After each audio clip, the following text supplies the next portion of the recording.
Quand tu sors du film Babylone, il y a vraiment un mot qui te vient à l'esprit, et c'est... Le bordel.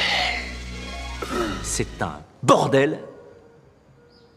Et c'est vrai que les 20 premières minutes du film sont un énorme bordel, au sens littéral du terme, puisqu'on y voit une immense orgie, des golden showers, des gens en train de forniquer dans tous les coins, le tout baigné dans une lumière crépusculaire, sans compter l'ouverture du film, qui commence par un plan sur le cul d'un éléphant en train de chier une tonne de caca. Donc on se dit, wow, qu'est-ce qui se passe?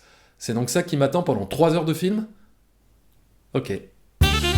You talking to me? Well, who the hell else are you talking to? Talking to me? Well, I'm the only one here. Bonjour tout le monde, ça va? Bon, bonne année, puisqu'on ne s'était pas encore vu en 2023. Voilà, très bonne année à vous toutes et à vous tous. Je nous souhaite d'avoir plein de films magnifiques dans les salles obscures pour cette année 2023, histoire de rêver en grand, tous ensemble, devant un écran de cinéma. Et ça tombe bien, parce que le film dont nous allons parler aujourd'hui est une ode au cinéma d'une intensité rare, une ode à la magie des films, à leur fabrication, une ode qui nous rappelle à quel point l'importance de l'art et du spectacle cinématographique prend toute sa puissance quand il est partagé à plusieurs dans une salle de cinéma justement, c'est-à-dire dans le meilleur endroit au monde pour vivre à 200% toutes les émotions d'un film. On va donc parler du film Babylone de Damien Chazelle, un réalisateur qui à ce jour n'a toujours pas fait un seul mauvais film, et quand je dis mauvais film j'entends par là un film raté, un navet, voilà, une chose honteuse. Et on peut discuter de ces films, bien sûr, certains sont moins bons que d'autres, etc. Mais pour moi, ce mec n'a pas réalisé véritablement de mauvais films. Alors, je n'ai pas vu son tout premier long métrage sorti en 2009, mais si on compte à partir de Whiplash, c'est quand même un quasi sans faute. En tout cas pour moi, puisque Whiplash est un chef-d'œuvre, La La Land, un bon film, First Man, un quasi chef-d'œuvre, et Babylone, spoiler alert, un très bon film. Voilà, comme ça vous aurez à peu près compris dans quel ordre je range la filmographie du gars. Et pour ceux qui n'auraient pas compris, c'est donc La La Land que j'aime le moins.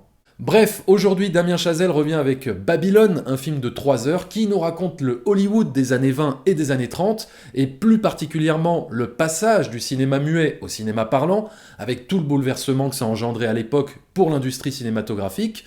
Jazz Singer étant le premier film parlant sorti en 1927, c'est d'ailleurs pas étonnant que Damien Chazelle se soit intéressé à cette période-là de l'histoire d'Hollywood, puisque lui-même étant fan absolu de musique de jazz. Et pour suivre cette histoire, nous allons rentrer dans le récit à travers les yeux d'un jeune Mexicain qui rêve de travailler, d'intégrer le milieu du cinéma.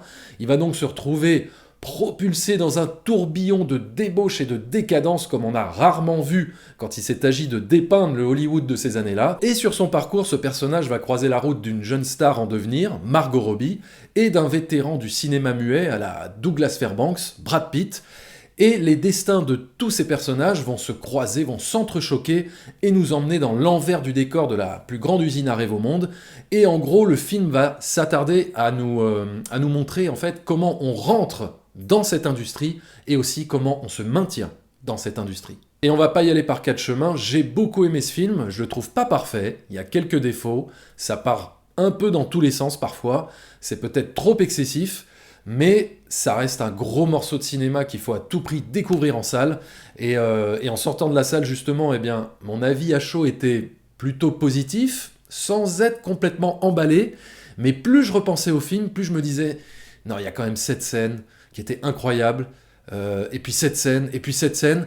Bref, en fait, en y repensant, je me disais que le film était quand même dense, intense, riche, et oui, ça frôle par moments le grotesque, c'est vrai, mais ça nous emporte dans un univers avec une énergie et une passion du cinéma tellement communicative que moi, personnellement, j'étais assez fasciné. C'est vrai que par moments, le film n'y va pas avec le dos de la cuillère, c'est vulgaire, c'est grossier, mais tout ça n'est pas gratuit, ça sert un propos.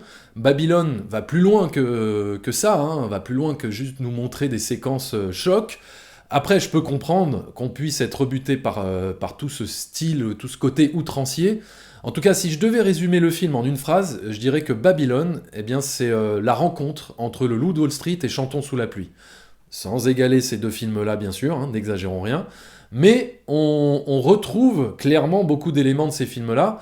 Le Loup de Wall Street, pour tout le côté débauche, décadence, allégorie biblique et toute l'adrénaline de la mise en scène qui filme avec brio le chaos de tout cet univers dans un style très scorsésien, je trouve. On pense d'ailleurs aussi beaucoup à Aviator, hein, de par l'époque qui est dépeinte forcément. Et d'ailleurs, ça c'est un des trucs qui m'a un peu gêné, c'est que je n'arrêtais pas de penser à Scorsese tout le long du film. Je voyais trop l'inspiration. On sent qu'il a voulu reprendre le même style visuel avec les travelling rapides sur les joueurs de trompette, les mouvements de caméra comme ça sur les acteurs, les flash photos qui pètent de partout, le montage frénétique pour créer de l'effervescence, et puis aussi tout le côté allégorie biblique, très scorsésien, en nous montrant que cette cité du divertissement est toujours à la lisière du paradis perdu et la damnation. Pareil pour la structure narrative qui est construite autour de l'ascension et la chute de certains personnages, et qui est une structure qu'on retrouve souvent dans les films de Scorsese. Bref, même si j'adore ces références, hein, évidemment, j'ai trouvé que Damien Chazelle empruntait peut-être un peu trop à Scorsese, copier-coller un peu trop le même style, et perdait du coup eh bien, un peu de son identité en cours de route. Alors on pense également à Chantons sous la pluie, pas parce que le film est une comédie musicale, hein, puisqu'il ne l'est pas, il y a beaucoup de musique, etc., mais c'est pas du tout une comédie musicale. Non, on pense à Chantons sous la pluie pour toute cette histoire sur le passage du cinéma muet au cinéma parlant, évidemment. Alors, on pourrait se dire, bon, on nous l'a souvent raconté, cette histoire de transition entre le cinéma muet, le cinéma parlant, etc. En plus, il n'y a pas si longtemps, hein, avec le film The Artist, ou encore avec le très bon biopic sur Chaplin, réalisé par Richard Attenborough, qui insistait pas mal là-dessus, et que je vous recommande absolument de voir si vous ne l'avez pas encore fait. Non mais oh, ça veut dire quoi ça? Tu l'as pas encore vu ce film? C'est peut-être le meilleur rôle de Robert Downey Jr. Bref, même si c'est pas la première fois qu'on nous raconte cette histoire, c'est en tout cas la première fois qu'on nous la raconte comme ça, avec une telle folie et une telle fougue, j'ai envie de dire, ce qui en fait un film assez passionnant à regarder, surtout quand on s'intéresse au cinéma. Damien Chazelle dépeint Hollywood, eh bien comme on l'a rarement vu, j'ai envie de dire, c'est-à-dire comme un gigantesque cirque, comme un joyeux bordel chaotique avec des artistes qui ressemblent plus à des saltimbanques qu'à des stars, des artistes qui vivent dans l'exubérance, dans l'outrance, dans l'excès, presque dans un monde parallèle qui ne ressemble plus à la réalité. C'est pour ça que par moments on est plongé dans une forme de cauchemar, voire dans un film de freaks, à travers une séquence en particulier où les personnages s'enfoncent comme ça dans les tréfonds de la ville, comme si on s'enfonçait dans les enfers de Babylone. Le titre du film porte donc très bien son nom, hein, puisque c'est exactement ça. Hollywood, à travers les yeux de Damien Chazelle, devient Babylone. Il en fait la cité du vice, de la perversion, de tous les excès, une ville prête à basculer dans l'apocalypse, mais, et c'est là que le film est intéressant, malgré tout ce joyeux bordel, peut quand même naître la magie, la grâce est l'une des plus belles formes artistiques au monde, et c'est là qu'on ressent tout l'amour du cinéma du réalisateur, c'est quand il nous plonge dans le chaos des tournages où plusieurs films muets sont tournés simultanément à quelques mètres les uns des autres, et oui, puisque étant donné qu'il n'y avait pas de son à l'époque, on pouvait crier, on pouvait faire un bruit pas possible, ça dérangeait personne, et donc c'est là où Damien Chazelle rend son plus bel hommage au cinéma, c'est quand il nous montre l'envers du décor de la fabrication des films, avec ce bouillonnement créatif, ces imprévus, les changements de comédienne au dernier moment, les répétitions incessantes jusqu'à épuisement, les acteurs complètement défoncés, les stars qui trimballent leurs fêlures, les techniciens, les figurants à l'article de la mort, et qu'à travers tout cet environnement chaotique, eh bien, peut naître la beauté artistique. Et c'est ça qui est assez grisant, c'est de voir comment tout ce sacrifice, cette douleur est au service de l'art. Alors bien sûr, dans le film, c'est exagéré, mais l'idée générale, c'est de nous dire que ce qui sera imprimé sur la pellicule, imprimé sur chaque photogramme, est la chose la plus importante. C'est au-dessus de tout le reste. La souffrance est temporaire, le film, lui, est éternel. Et tout ça vient bien sûr étoffer la thématique phare du cinéma de Damien Chazelle, qui est présente dans tous ses films. C'est cette notion de don de soi pour quelque chose de plus grand, cette notion de sacrifice pour se dépasser, atteindre un accomplissement professionnel ou artistique au détriment de son bien-être personnel. Se dépasser ou concrétiser un rêve, une passion, au détriment de sa vie personnelle. Un accomplissement qui passe par un sacrifice. Et ça se vérifie dans tous ces films, et Babylone ne fait pas exception, puisque le réalisateur nous montre, à travers plusieurs scènes, eh bien, ce qu'il en coûte de tourner un film, de réussir une prise, d'être sous les feux des projecteurs, la souffrance qu'il y a derrière pour arriver à faire de l'art. Et il est là l'hommage au cinéma qu'a voulu transmettre Chazelle dans son film. Alors, pour certains, ça paraîtra excessif, mais moi, je l'ai plus vu comme une sorte de métaphore ou extrapolation, on va dire, de cette notion-là, et je pense pas qu'il faille le prendre au pied de la lettre. En tout cas, j'ai beaucoup aimé ce film, la thématique, le casting qui est impeccable. Brad Pitt est fabuleux dans ce personnage charismatique au début du film, puis perdu et déboussolé suite à l'arrivée du parlant.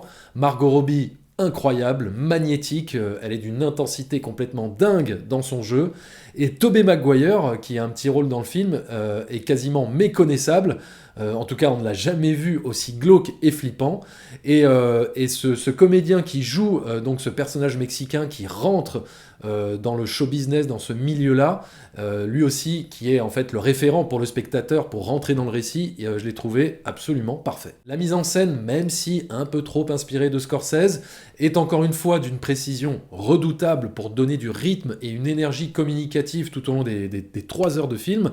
Mais malgré toutes ces bonnes choses, il y a quand même quelques défauts. Je trouve que le film s'éparpille un peu trop par moments avec des scènes pas très utiles, comme celle concernant un serpent, voilà, vous verrez. Ou alors, même si j'ai adoré Tobey Maguire et les scènes qui le concernent, il faut bien avouer que, narrativement parlant, elles n'étaient pas forcément très utiles. Il y a aussi une séquence montage qui intervient dans les derniers instants du film et qui est assez déroutante et qui peut faire sortir du film. Voilà, je vous dirai pas ce que c'est, mais en tout cas, c'est très étrange quand ça débarque comme ça dans le film. Et en même temps, assez pertinent avec le sujet, donc je sais pas trop quoi en penser là tout de suite après un premier visionnage. Je suis un peu partagé. Il faudrait que je revoie le film pour être sûr que c'était bien utile tout ça. Évidemment, on ne peut pas parler d'un film de Damien Chazelle sans évoquer la musique. La musique qui est ici toujours composée par son fidèle collaborateur, Justin Hurwitz, et qui est encore une fois très mémorable. Les thèmes musicaux sont marquants et appuient encore plus l'énergie chaotique du film. Ça fait tellement du bien de voir un film où le travail sur la musique prend une place si importante pour servir la narration et l'émotion. C'est tellement rare de nos jours. Alors, comme vous le savez sûrement, le film a fait un méga bid aux États-Unis. Le film a coûté 80 millions de dollars et en a rapporté 14 millions aux dernières nouvelles. Hein. Donc ouais, énorme bid. Et c'est une grande injustice, je trouve. Donc, pourquoi ? Eh bien, déjà, il est sorti en face d'Avatar 2, donc clairement, ça n'arrange pas les choses. Les critiques US n'ont pas été très bonnes. Il s'est tapé un 45% sur Rotten Tomatoes, un truc comme ça. Le sujet du film sur l'histoire d'Hollywood ne passionne peut-être pas le grand public, hein, hormis les cinéphiles ou les passionnés de cinéma.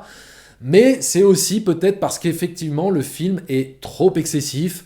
C'est vrai, le film est grossier, vulgaire par moments, ne réussit pas tout ce qu'il fait et frôle parfois le grotesque, mais il a au moins le mérite de tenter des choses, d'y aller à fond et de ne pas être un truc tiédasse. Et c'est pour toutes ces raisons que je mets à Babylone 4 sur 5. Voilà, n'hésitez pas à me dire ce que vous avez pensé de Babylone dans les commentaires. Est-ce que vous avez aimé ? Est-ce que vous avez été déçu ? Est-ce que vous avez trouvé que c'était un navet, un chef-d'œuvre ? On en débat, on en discute dans les commentaires, toujours dans la bonne humeur, la bienveillance. Et moi, je vous dis à très bientôt pour de nouvelles aventures sur YouTube. Et d'ici là, bien sûr, continuez à fréquenter les salles obscures. Ciao. Cette semaine, Babylone retourne faire un tour du côté des fantômes et des monstres de tout poil.